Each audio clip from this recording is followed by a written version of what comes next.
From far away, the World Cup looks simple. One glowing point on a map. One place. One event. It isn't, because the moment the tournament begins, it does not stay in one place. It spreads across roads, airports, borders, signals, and cities. The game drops in. The system wakes up. Most people picture one stadium, maybe two, maybe a few cities with big crowds. But that is not what this really is. This is a network. And underneath that network is something even stranger, a hidden machine. Above ground, you see football. Below ground, you see what actually has to work. The comfortable answer is that fans come to watch a match. They hold a ticket. They find a seat. They cheer. And that is true. It is the smallest true thing about the World Cup. Because the fan is not standing inside a sports event. The fan is standing inside a giant operating system. Warehouses, airports, security gates, trucks, food stands, satellites, broadcast trucks. The match is just the visible surface. Look at everything surrounding that one person.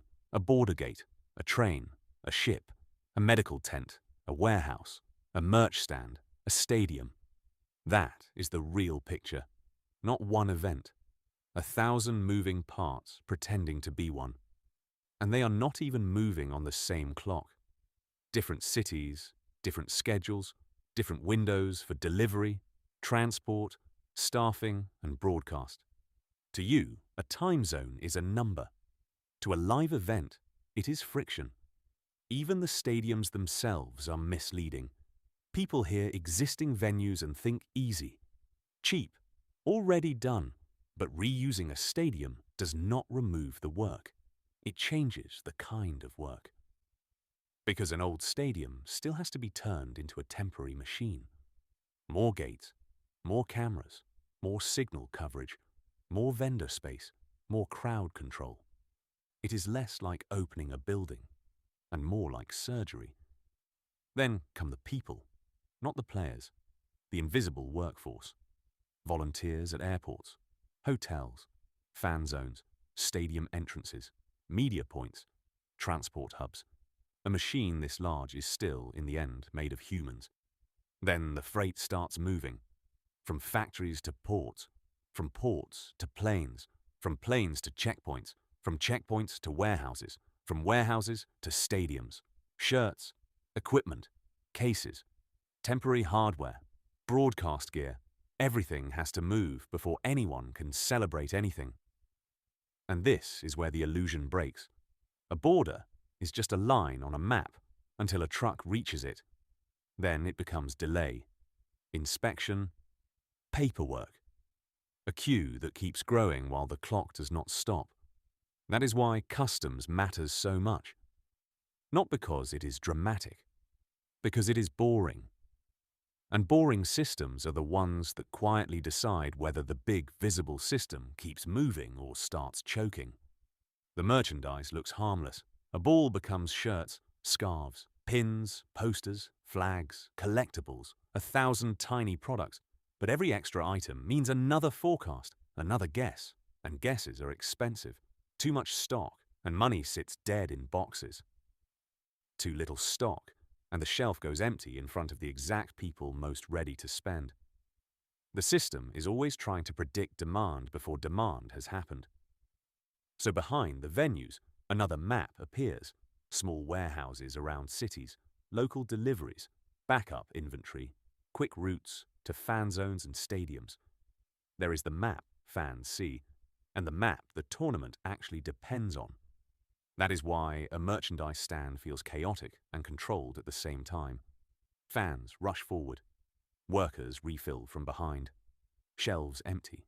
Shelves refill. It is not a counter. It is a loop.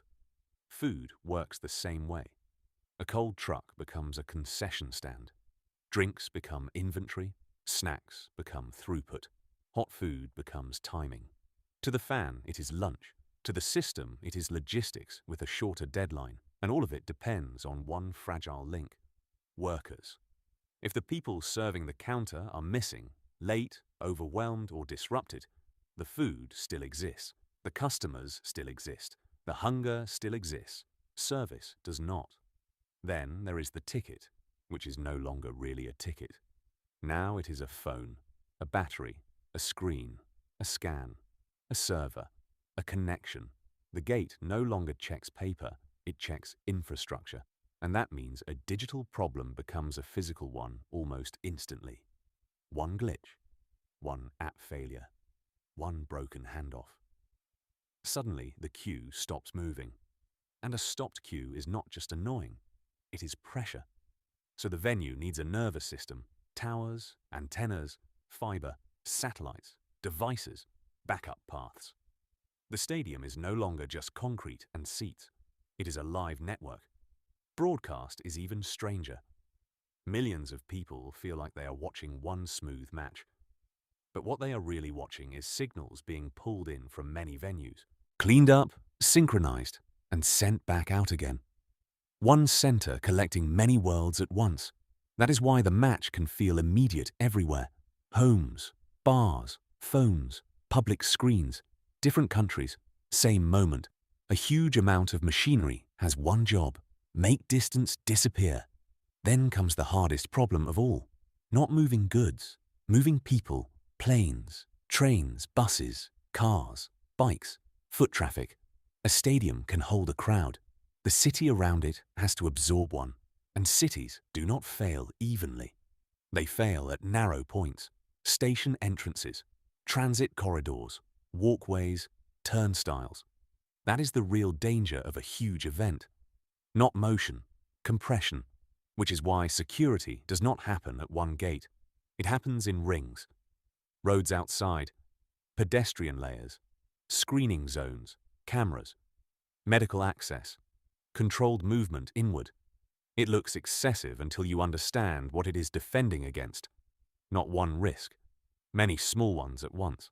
And one rule matters more than all the others. The emergency path must stay open. No matter how loud the crowd gets, no matter how full the plaza gets, no matter how exciting the moment feels. One clear lane can matter more than 10,000 happy people. Then weather enters the story. Heat on one side, storm on the other. Fans think of weather as background. Planners do not. To them, heat means water, shade, timing, fatigue. Storm means rerouting, delay, exposure, risk. This creates the tournament's climate paradox. Reusing stadiums is smart. It avoids some of the waste of building everything from scratch. But flying people across a continent pulls the system the other way. It saves in one place, it spends in another. Then the money starts moving. Through hotels, restaurants, merch stands, transit systems, city services, stadiums, government buildings. It looks like one giant river of value. But rivers leak. And that is where the real question begins. Who actually gets paid? Small local businesses, or giant outside vendors built to capture the biggest flows? Big events do not just create spending. They quietly decide where spending lands. That is why legacy is such a dangerous word. During the event, everything feels alive. Crowds, screens, noise, energy. After the event, the same place can feel stripped bare. And suddenly, the question is no longer, how big was it? It is, what remains? Then, the machine starts powering down. Barriers come out. Tents come down. Cables get pulled. Temporary gates disappear. Camera rigs leave. The venue starts forgetting what it just was. But the ending is not an ending. It is reverse logistics.